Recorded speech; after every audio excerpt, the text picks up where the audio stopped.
Hi Gina. Hi Ione. Hi everyone. I'm Gina, the senior editor of Polyester. And I'm Ione, the founding editor-in-chief of Polyester, and this is the Polyester Podcast, a feminist pop culture podcast dissecting the discourse on a weekly basis.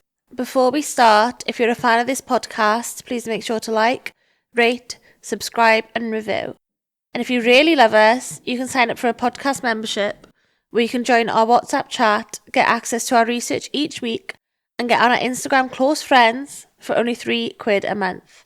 We also now have a Substack called Non-Threatening Boys *, where we'll be sharing exclusive content twice a month on the Boy of the Hour. Do we have any reviews, Ione? We do. This one's pretty good. 5 stars. What a treat. Funny and informative. Love these two with a love heart. That is by Floppy Bish. Thank you, Floppy Bish. Thank you, Floppy Bish. Bish bash bosh. I feel like I'm going into this one blind a bit.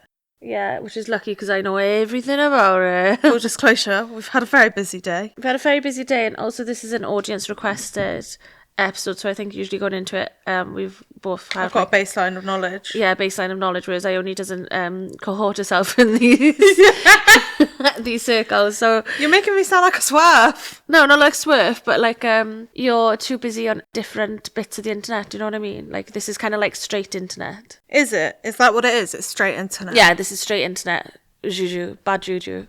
Bad juju. Bad juju. Okay, so today we were talking about Bonnie Blue and Lily Phillips and OnlyFans and British OnlyFans and competitive sex work, basically. Competitive sex work. Would you like? Well, okay, I'll do the timeline. Well, I think there's no point to do another timeline. Well, shall I read the points out and then you can elaborate? Yeah. Okay, cool. Timeline. 9th of December 2024. Lily Phillips first rose to fame after participating in a stunt where she reportedly had sex with 101 men in 24 hours, a feat that garnered widespread attention. The act, featured in a documentary by filmmaker Joshua Peters, cemented her reputation as one of the most controversial figures in the adult industry. Okay, so Lily Phillips is a 23-year-old... Oh, sorry, I thought you were just repeating it but in a different voice. No, I know it in my brain. I've learnt it in my head. I've got knowledge. It's Lily Phillips. Lily Phillips is a 23-year-old sex worker. She's had OnlyFans since 2020, so she's not new to the scene.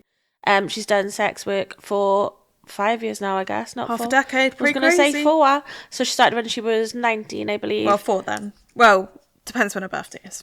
Depends when her birthday is. And she has done group sex before she did the 100 men in a day. She did 35 men in a day, said she loved it, really wanted to amp up the ante, and said, right, I'm going to do 100 in a day.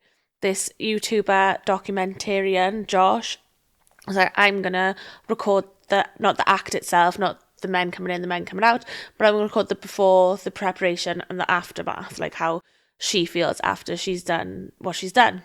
And it went viral because a clip from the documentary after the act, Lily's ordered a Nando's. She's like coming to terms with everything that's happened. Josh is trying to like get a little bit of something out of her. He's like, come on, like, how do you feel? Like, tell us how you feel. Like, how are you feeling about it? And she starts crying and being like, I'm actually quite overwhelmed. Like, I feel like a prostitute. Like, I wish I hadn't just gone into it and done it.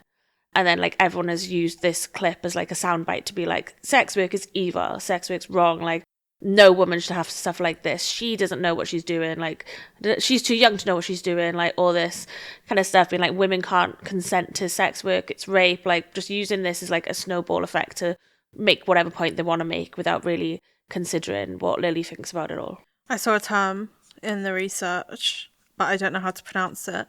Spell Rorschach. A Rorschach test. Rorschach. Rorschach? It's Rorschach. Rorschach. Okay, sorry, we have consulted with the committee and it's Rorschach test. Thank you, Siam. Thank you, Siam. One day closer to getting you one of the Moses mics.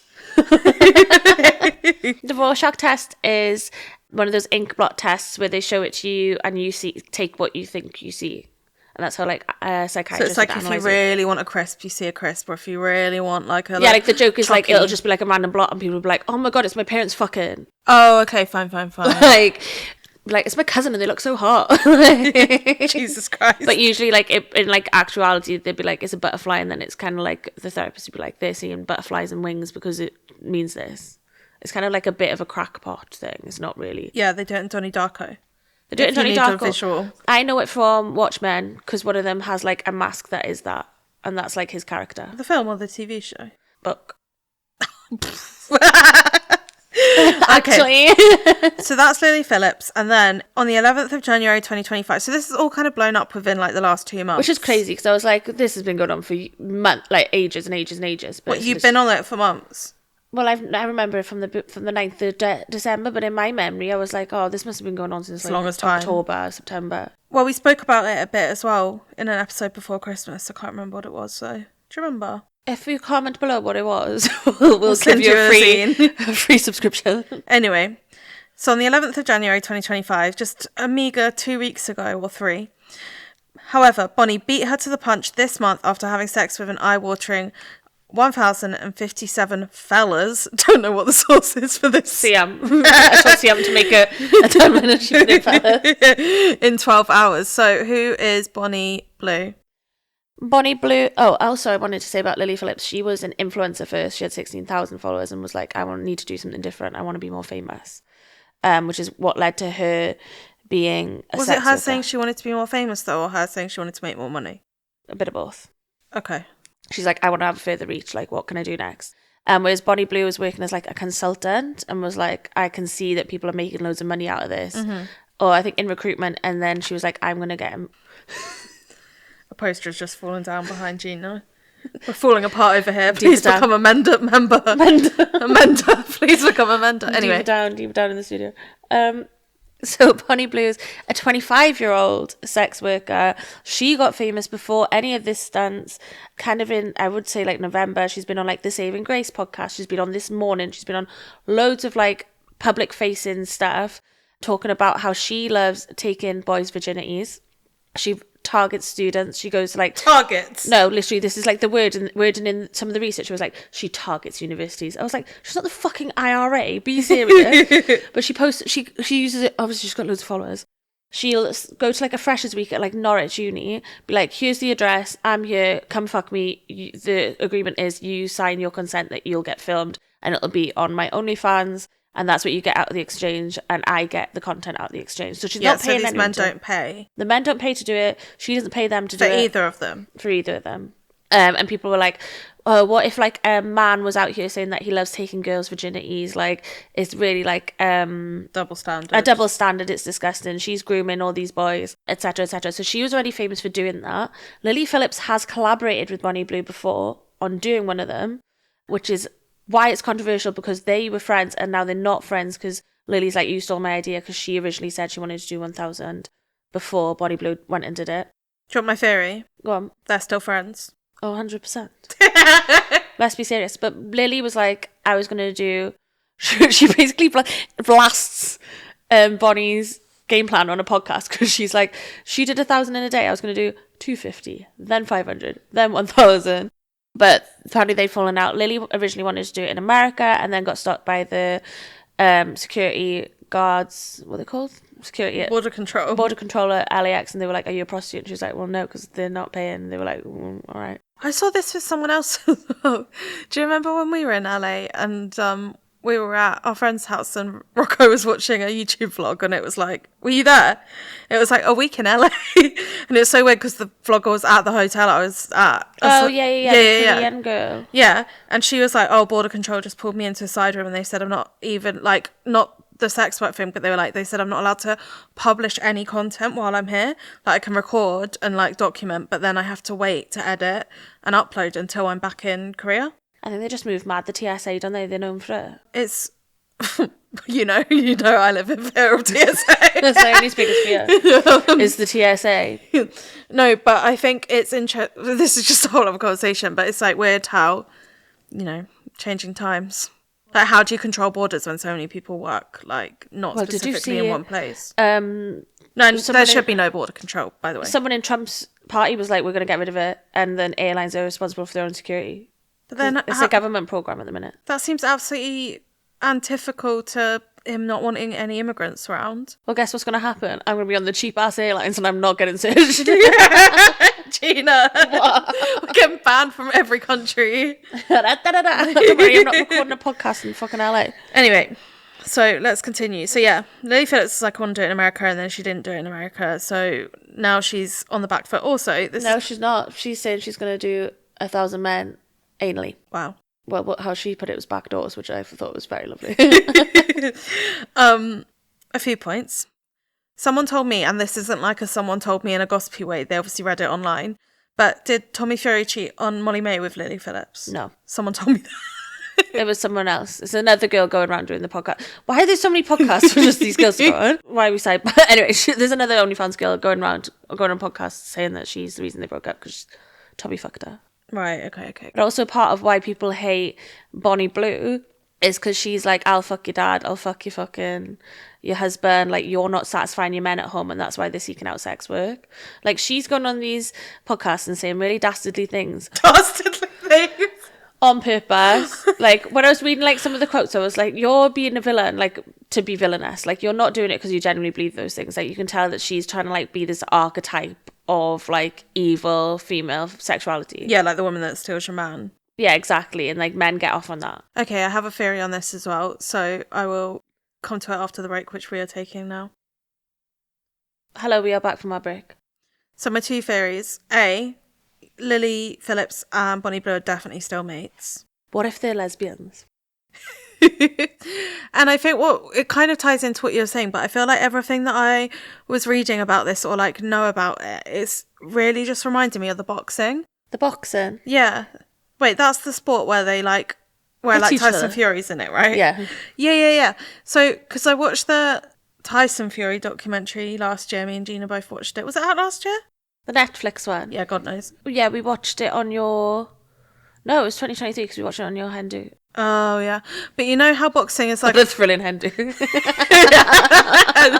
In bed by 10 watching the Tyson Fury documentary on Netflix.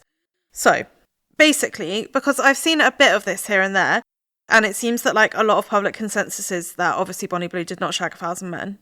Well, yeah, I think as even Lily Phillips doing the 100, when that video was going viral, I saw quite a few like sex worker girls that I know and who I follow and like I'm mutuals with being like, you're all thick as shit for believing that. Like, there's no evidence. Literally in the documentaries, like I couldn't evidence it because she wouldn't let me. Do you think all porn is real? Yeah, exactly. Like, that's like the crux of it. Like, do you think all porn is real? Because that's insane. Yeah. So obviously they're not actually fucking these many people. So I think like all the moral outrage is just... Anyway, it wouldn't even be moral outrage if they were. But I feel like just from a scientific standpoint, it's not possible. A scientific standpoint? What do you mean? Well, like a biological standpoint, you can't fuck 1,000 men in one day. I worked it out. It's like 1.5 minutes per man. I don't believe the maths. What do you mean? There's more than 1,000 minutes in a day. I did. I can't remember how I did it, but I did it, okay, and it was 1.5 minutes. Okay. Oh, you've really thrown me there, Tonic. Sorry, but I just can't wrap my head around that Why? there's less than 1,000 minutes in a day. Of course there is. There's 60 in an hour. Yeah, and there's 24 hours. Yeah. So I've been proven right on the maths. Off camera, we worked it out. Off camera, not even on camera. No, but as in, you know how like boxing, it's like all done by private promoters and stuff, so they have to like spend months like shouting at each other in the press and then like fake all these big feuds and like build like basically a soap opera around the sport to then get people interested in watching. Not get people, but as in it's all a part of the sport, do you know what I mean? Like, oh, are they beefing? Like, oh, did whoever, one of the Paul brothers, like announce Molly May's birth like before anyone else? Like, all of this stuff is obviously staged so they can like rack in the prize money, because the prize money is like privately raised through promoters, right? And yeah, it just... Not that sex workers is... Well, they are basically treating sex work as a sport is what I'm saying, like competitive. Well, that's what this podcast is called. And everything else they're doing around it is just promotion to drive sales. For each other, yeah. So they definitely are mates, was my first theory. Yeah, it's become a spectacle in the public eye that it wasn't before. Like, these acts have always been done by sex workers. Like, how do you think there's a world record to beat? This has always been around. It's just now that like so much of porn and the sex industry is front facing through OnlyFans, through that becoming so like normalized, through it becoming like an influencer just like add on at this point. But Even like a like reality TV contestant add on. Yeah, exactly. Like any kind of like any juncture of fame. You can just add it on. And to the point where it even becomes like a part of the marketing, like that thing where like Kate Nash is making an OnlyFans and selling bum pics to fund her tour.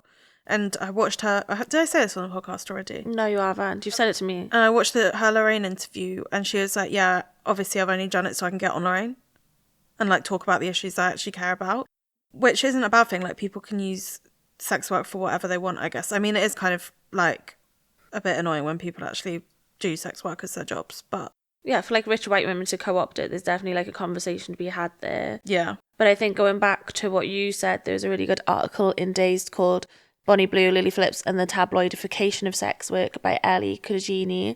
And I thought this quote really stood out to me from it. They're saying, there's not much subsex here. Women who sell sex, whether literal sex or sexualized images, are meant to be broken, unloved poor souls who receive social ruin and probably death. Think Les Mis. The sexual regulation of girls and women relies on the fear that of what happens to promiscuous women. So the image of bouncy blonde 20-somethings who are making good money from sex work and who even boast about corrupting innocent men strikes fear into the hearts of both Andrew Tate-style misogynists who believe women need to be forcibly submitted to men and middle-class parents who fret in print that their own daughters may be susceptible to chasing instant X-rated fame for cash. Phillips and Blue are throwing away their family's middle-class cachet, and yet they're making better money than middle-class jobs. Their success is a reminder that many women recognise the unfairness of being both sexualised and blamed for being sexualised, the exact thing that has always kept the tabloids' lights on. Is it any surprise that some women who, when faced with this bind, might start breaking out their card readers? And then the second bit that I found interesting was saying, like, this is the hypocrisy of tabloid culture, rallying against a person or event, claiming it's terrible and corruptive and disgusting, while published 20 articles of each clamouring for us all to look at the no good, very bad thing. And I think like that's what these two women have played to like their advantage so well, being like, we know that we're going to get so much controversy. We know we're going to get so many people in this public domain being really like angry and hating us towards one another and like pitting us against each other, but also pitting us against like these morals of like womanhood. Like everyone from every kind of like angle of life, every walk of life can like find something to be angry about in this. So why not do it and get all the men in to watch it and pay for it? Yeah, and I understand that point of view, but I do feel like it's a bit depressing of not about sex work at all, but like of where we are culturally, I mean, and like how we react to rage bait is just like so ingrained into culture now, and we like so quickly take the bait every single time. Like, I feel like there's that, obviously, and then there's been a whole conversation around Twitter this week of like, are IUDs bad? And it was literally just from like a stupid throwaway tweet, and it's kind of like just everything. We can't like, I don't know what I mean, but we can't really like just react to anything with any normalcy. And I think that's reflected in the way that like people market themselves now, like whether you're a sex worker or a film or a musician or, you know, anything, like any person. This is kind of like the late stage capitalism of self-branding, in which that like people are having to go to the deepest extreme in order to gain any sort of attention. So I feel like we're going to see more and more, and like not just like in sex work, but in everything. Like we spoke about it with like movie press camp, film press tours, like album releases, like pop stars talking about like doing lines, like all of this stuff. We're just reaching like such a heightened state in culture where like it's kind of just like, don't we have enough to be annoyed at? Like with actual governments, like why do we have to debate every single thing between us all the time? And I think obviously the result of having to be that extreme is, yeah, people can then capitalize on it themselves, and like you can't blame individuals for, you know, cashing in on a system that is still working against them actively.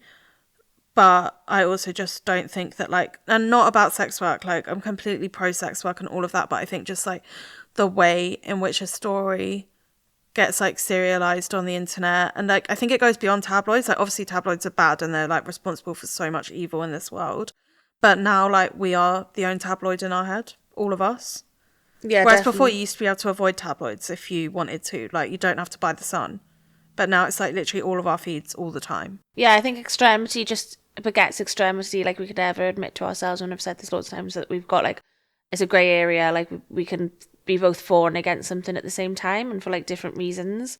I thought that was like, to go off of what you said as well, like people cast their own biases on like what people and like motives on people. They're like, she must feel this way because that's like how I would feel, rather than being like, well, I can understand someone else's point of view as like wanting to operate in this way because they have this kind of heart, soul, motive, like passion, like point of view. And I think going back to that essay, you said the Lily Phillips is a Rorschach test for the critic. There's a bit at the beginning where it says, I imagine that out of the entire day, Lily Phillips' tears are the act on camera that she most regrets. Then I think, like, I don't think they are, because there are people who are... It feeds the publicity machine more and more and more. Not just that, but I think, like, it's feeding sick pervs more and more. Like, people, they're, like, saying, like, oh, her tears are now a business hazard. How can Lily convincingly go on to market that this is her ultimate fantasy?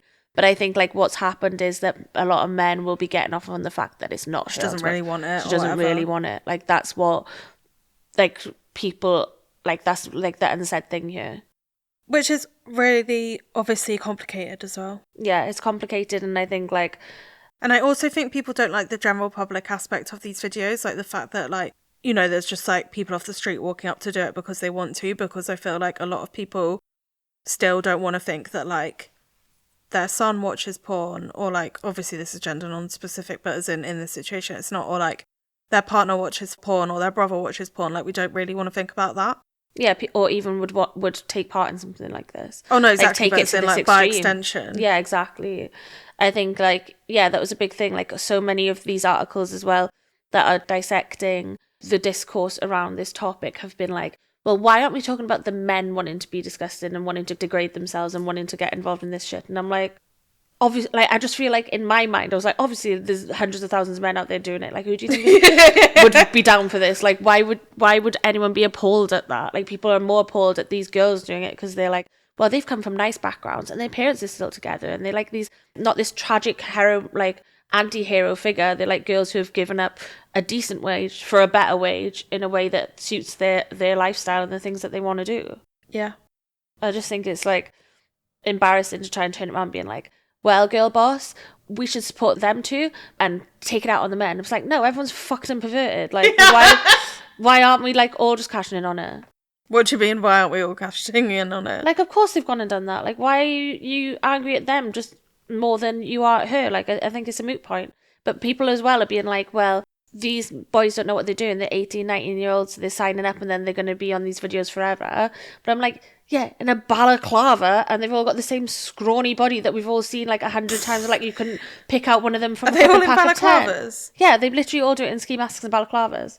Apart from like one or two fucking idiots. No, so they're probably not an idiot. They're probably a exhibitionist. An exhibitionist, or another porn star who's trying to be like, oh yeah, we'll clip like, it I and was put it in on. it. Yeah, I was in it as well. Yeah. And there's so many stunts around it. Like, it just does feel like, you said, like a boxing match. Like the video of like that mum trying to pull her son out of the queue and being like, you're not doing this. Like, it sounds like it's fucking the Hunger Games. Like, all you're doing is putting your dick in a girl for 5 minutes. Less, 1.5. 1.5 if the math works out. It does, we did it. I'm going to put it in the podcast description. It does. I literally did it. I did it the other day because my friend has been fed all this content on Instagram and has become obsessed with it. Well, that's what's happened to me. I'm like, because there's this really horrible British influencer called Bevo who like used to have like really janky teeth and like eat stuff really horribly and loudly and like not in like an ASMR way, but in a way that you're like revolted by. And he'd be having like the worst meals ever, like, you know, like those steamed puddings, like 5 of them and some peas. Yeah. So Bevo got famous for doing that. Yeah. And now he's like teamed up with Bonnie Blue and like hosts the video, like the Q videos, and fucks her. And then she'll be like, yeah, Bevo was number 307. I'd give him a 7 out of 10. He was really great. And then there's this like little dork fucking next to her. Like, you're like, for fuck's sake. But it really like epitomizes it, isn't it? And I also think like, as if it's like the hottest girl ever. And then the opposite of that, like the most famous boy in Britain is Bevo. Great. The attention fucking economy in this country is fried. Yeah, and I think also my larger point about like the marketing thing and like us just being so susceptible to rage bait is that like if you do find this content something that you don't agree with, or that like you don't find entertainment in for any of the reasons, like just don't engage in it. Like there's no point getting into a moral quandary about something that people aren't taking seriously, like the people that are participating in it. Yeah, like, you want to drive yourself mad? Log on to pornhub.com and have a few scrolls. Like, I'm sure you'll see, like, 10 videos that'll piss you off. Like, there's no shit. Like, there's a huge conversation to be had, like, about coerced sex work and coerced porn. But I don't think for a second that these girls are undergoing that. And by projecting that on them too, like, on Lily and Bonnie specifically, isn't going to actually change the things that need to be changed within the porn industry or the sex work industry.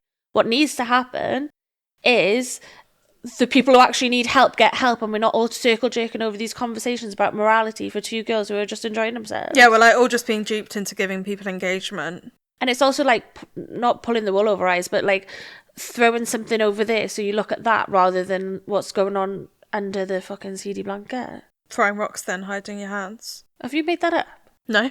I was going to say that's incredible. I've never heard that before. Alfie said it about the girl that tried to cancel us. Turn rocks and hide in your hand. Yeah. We need to start bringing that round because that's incredible. No, exactly. It's all distraction. And what if you're like, if you're anti these things, then you're just benefiting them by engaging in it. Yeah, and if the press actually give a fuck about any of this, they'd be like doing the work on and decriminalizing, destigmatizing stuff, like making things. But they don't care because it only works because it's so stigmatized. Is the part of the thing though, and like that's not on. The onus is not on like sex workers themselves to do that work to destigmatize their work, which is what I mean. So it's like, of course, we're going to get to a point in which sex workers are starting like playing into the fact that society fucking hates them. Because why wouldn't you if you knew that that was like a way to make money and survive? Exactly. That's why Bonnie Blue is appearing so bloody dastardly all the time. I say like the most craziest things because she's like, it benefits me for this to be like, wow, she is an evil woman. She is such an opposite of like what an actual good girl would be like. I'm sure if you met her in real life, she'd be lovely. Also, watching 3 years' time, she's a trad wife. Oh yeah, 100. It's just all part of the same pipeline. Exactly. And like if no, right. I think we've run out of time. Yeah, I was just gonna say it feels like unserious to have a serious conversation. Oh, it's wholly unserious. Okay, well, thank you, Gina, for your insight and your expertise. Yes, thank you, Ione, for joining me on my rampage today. Yeah. Thank you, Siam, for the research and for sound teching, and thank you to Olivia for editing. And thank you. What? And thank you, Siam, for telling us how to pronounce Wash. Exactly. And I'm not even going to try and say it again because I'll spell it wrong. Spell it. Fuck off. Time for bed. And thank you to all of you listeners. We will see you next week. Bye. Bye.